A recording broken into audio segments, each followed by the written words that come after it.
l'apparence. Ne regardez pas ce que vous voyez. Je n'ai choisi aucun cela. Laissez-moi quand même terminer. J'ai prophétisé en 2003 sur Laurent Gbagbo, alors que les Français l'attaquaient. J'ai prophétisé que Dieu allait le défendre, que Dieu allait combattre pour lui. Mais je lui ai dit avant de partir, faites attention, parce que l'ennemi va revenir vous attaquer. Et si vous n'êtes pas préparé, vous allez perdre. C'est exactement ce qui s'est passé à la lettre. J'ai prophétisé, et vous le savez d'ailleurs, 3 mois avant l'élection de Trump, très peu croyaient dans le président Trump. Avant, j'étais un des seuls qui a dit, on peut voir ça sur mon émission touchchannel.org, un des seuls, 3 mois avant, j'ai dit que le président, M. Trump, deviendra président des USA. Ça s'est accompli. Je dis aujourd'hui devant vous qui regardez cette émission dans le monde entier, que dans les 7 que vous avez vus là, dans ceux qu'on va présenter, le dauphin M. Kabila, ou d'autres qui voudraient déjà se montrer, qui ont déjà même organisé des réunions gouvernementales, présidentielles, Dieu n'a choisi aucun de ceux-là.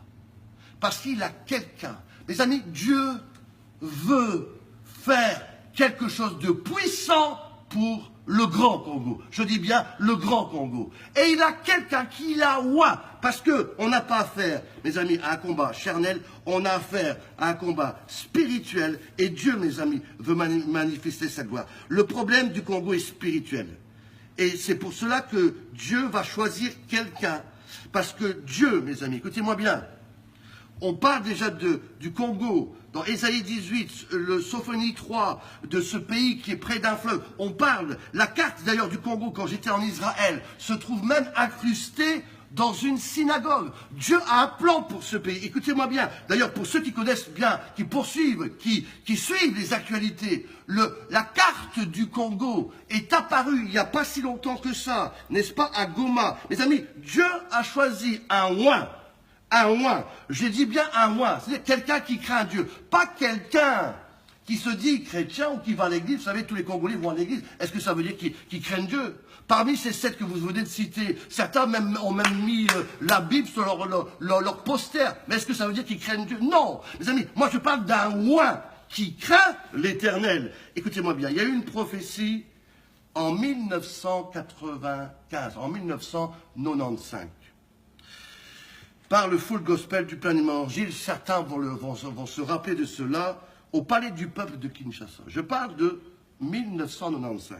Un prophète américain nommé Meltari, d'origine indonésienne, a prophétisé une prophétie incroyable sur le pays du Congo. Il a dit ceci: dans 2 ans, le pays sera libéré, mais celui qui prendra le pouvoir après Mobutu sera tué. C'est exactement ce qui s'est passé. Puis, je vois une crise profonde dans le pays pendant de longues années. Cela fait 17 ans. Et je vois que tout à coup, quelqu'un que Dieu a oint va arriver. Et le pays du Congo va retrouver une prospérité. Le pays du Congo sera connu dans le monde entier. Ça deviendra la lumière du monde. Parce que j'ai choisi la RDC pour faire régner ma gloire. J'ai choisi ce pays pour que la lumière du monde vienne sur ce pays. C'est pour cela que j'ai oint quelqu'un. Écoutez, ceux qui connaissent, mes amis, qui s'intéressent au Congo, connaissent ces livres, Le plan de Dieu pour la RDC par M.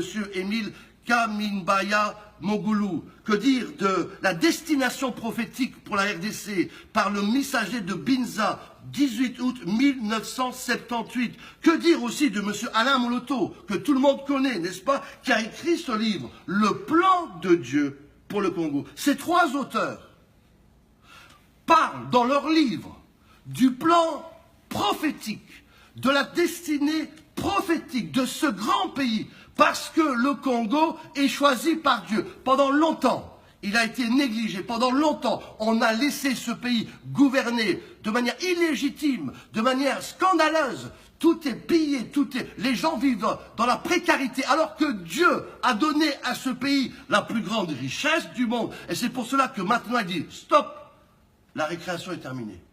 Tout ce qui était permissible, je décide d'arrêter. Je veux qu'on obéisse à ma voix.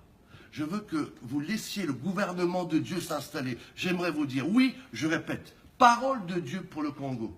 Tous ceux que vous avez vus à Genève et ailleurs, Dieu n'est pas là. Je n'ai choisi aucun de ces 7, va dire Dieu. J'ai choisi quelqu'un d'autre priez pour que cela s'accomplisse, priez pour que ceux qui ont eu des messages prophétiques de Dieu, comme Alain Moloto, comme les messagers, comme ces magnifiques livres, comme ce prophète Matari, s'accomplissent. Parce que c'est le temps de Dieu pour la RDC Congo. C'est le temps où Dieu veut faire manifester sa gloire de manière extraordinaire. Nous devons prier pour cela. Pour que le Grand Congo prenne forme, nous devons prier pour que la volonté de Dieu se fasse. Non pas, premièrement, un dauphin, n'est-ce pas, de monsieur le président actuel, non pas un des représentants des sectes qui n'est pas la volonté de Dieu. Ne parlons pas de tous ces prétendants dans le monde entier qui se déclarent président du Congo. Mais de laisser, et d'ailleurs j'aimerais vous dire, pasteur Bobo, que ce n'est pas une opposition qu'on aurait en laissant un des sept gouverner.